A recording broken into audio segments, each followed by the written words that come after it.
Another day, another video. So today, nagpunta kami sa school ni Steph para mag-take ng kanyang vitamin A kasi kailangan niya.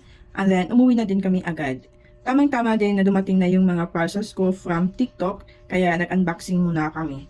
And ito na nga yung malaking problema ko guys. Matagal ko na itong problema actually. Kung paano ko ayusin itong bumabaha dito. Kasi kapag may maliligo or maghuhugas ng plato, ay yung tubig ay bumabalik talaga.